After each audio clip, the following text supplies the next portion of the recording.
आइए साखी श्रवण करते हैं भक्त रविदास जी का उपदेश। भक्त रविदास जी के पास एक ब्राह्मण आया। वह जूते की मुरम्मत करवाने आया था। भक्त जी ने देखा कि वह उच्च कुल, सुंदर शरीर तथा नए वस्त्रों का अहंकार करता था।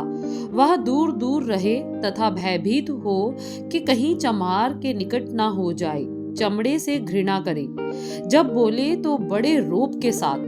उसी समय रविदास जी के एक दो श्रद्धालु आ गए। उन्होंने नमस्कार की तथा कहा, हे भक्त जी, आपकी अपार कृपा है, जो दुख दूर हो गए, मन शांत हो गया, हृदय की जलन मिट गई। आप तो सदा ही प्रत्यक्ष राम रूप हो।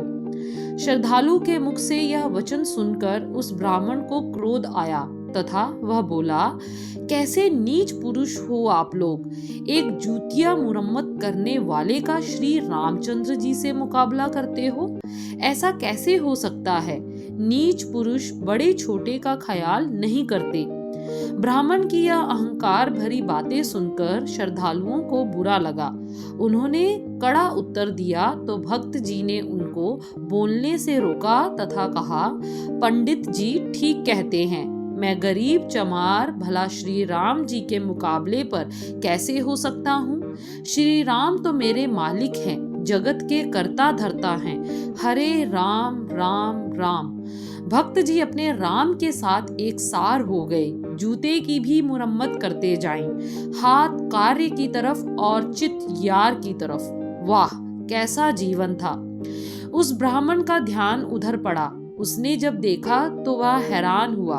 उसकी आंखों को ऐसे लगा जैसे सचमुच ही धनुषधारी श्री राम जी बैठे थे।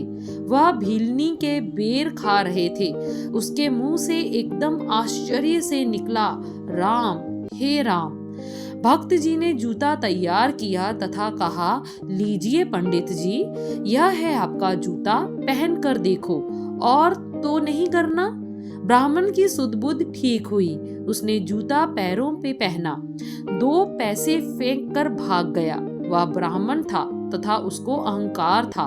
उसके जाने के बाद उसकी मनोदशा का अनुभव करके भक्त जी ने इस प्रकार वचन किया, तुझे सुजनता कछु नाही, पहरावा देख ऊब जाहे, गर्भवती का नाही ठाव, तेरी गर्दन ऊपर लवेकाव, तू काई गर्भह बावली, जैसे भादो खूब राज, तू तिस्ते खरी उतावली रहाव, जैसे कुरंक नहीं पायो भेद, तन सुगंध ढूंढे प्रदेश, अप तन काजो करे विचार, तिस नहीं जम कंकर करे खुआर, पुत्र कलत्र का करो अहंकार, ठाकुर लेखा मगन हार, फेड़े का दुख सहे जियो, पाशे किसे पुकारे पियो पियो, साधु की जो लेह ओट, तेरे मिटे पाप सब कोट कोट, कह रविदास जो जपे नाम, तिस जात न जन्म न जोन काम। भक्त जी के वचन का भावार्थ यह है कि मेरी देह, तुम्हें कुछ पता नहीं लगता। अपना पहनावा तथा अपने आप को सुंदर देखकर अहंकार करती जा रही हो। यह अहंकार तो ठीक नहीं। अहंकारी आत्मा को कहीं कोई जगह नहीं देता। तुम्हारी गर्दन पर तो कौवा बोलता है। भाव, यम सिर पर खड़ा काल का हुक्म सुनने को तैयार है। वाह, पागल देह पर आत्मा अहंकार करती है। पर कभी देखा है भादों के महीने में मशरूम उगती है, पर उगने की शीघ्रता से नष्ट होने की ज्यादा शीघ्रता होती है। भाव के जीवन मशरूम की तरह है, पता नहीं कब नष्ट हो जाना है। अहंकार करने वाला जीव जंगल के उस हिरण की तरह है, जिसे यह बोध नहीं होता कि कस्तूरी तो उसके पास है, पर ढूंढता बाहर फिरता है, क्योंकि सुगंध जो बाहर से आती अनुभव होती है। इसी तरह जो अपने तन का विचार करे, यह क्या है, कैसे आया, कैसे करेगा, तो उस पुरुष को कभी यम परेशान नहीं करता। भाव, वह नरकों का भागी नहीं बनता, वह तो स्वयं ही सुधर जाता है। आमतौर पर जो जीव अपने तन का अहंकार करता है तो वह साथ ही अपनी सुंदर पत्नी, कमाऊ पुत्र या रिश्तेदारों का अहंकार कर लेता है, पर यह नहीं जानता कि यह सब के सब साथ चलने वाले नहीं, सब अपने अपने कर्म के मालिक हैं। परमात्मा ने लेखा अकेले अकेले से मांगना है, वह मांगने वाला है, जो कर्म किए हैं उसका फल भोगना है। फिर बताओ किसे आवाज दोगे? पति जी, किसी ने भी नहीं आना। हे जीव, सबसे अच्छी बात है कि अहंकार को त्याग कर अच्छे साधु संत का आसरा ले। साधु की संगत से तुम्हारा अहंकार मिट जाएगा, नाम सिमरन से पाप मिट जाएंगे, पाप भी वह जो करोड़ों ही करोड़ों हैं। भाई, जो नाम जपता है वही पार उतरता है। नाम जपने वालों की ना जाति ना गोत्र परखी जाती है। वह ब्राह्मण तो चला गया, पर दूसरे श्रद्धालु पास बैठे थे।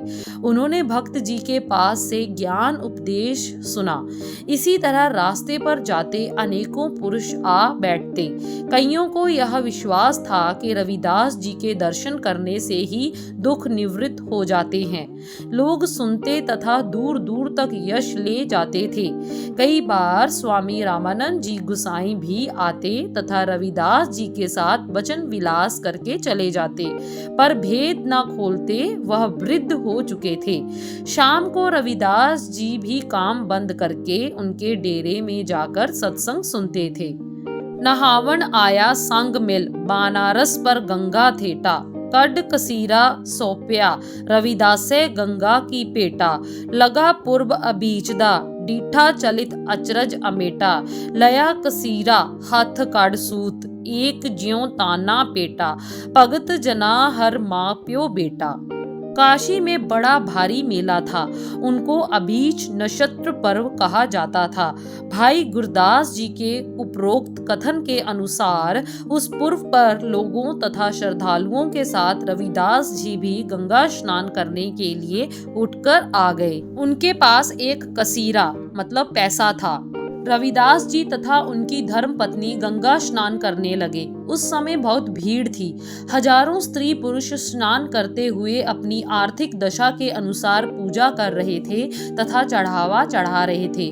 कुछ न कुछ गंगा की भेंट करना शुभ समझा जाता था। रविदास जी ने कसीरा निकाला, पर साथ ही मन में यह इच्छा धारण की कि कसीरा फेंकना नहीं। यदि गंगा मैया शक्तिशाली है तो वह अपना हाथ ऊंचा करके कसीरा पकड़े।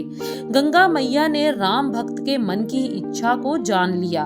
उसके कानों में ऐसी वाणी हुई जिससे प्रकट हुआ, हे रविदास, तेरा कसीरा स्वीकार है, लोगों का सोना तथा मोहरे स्वीकार नहीं।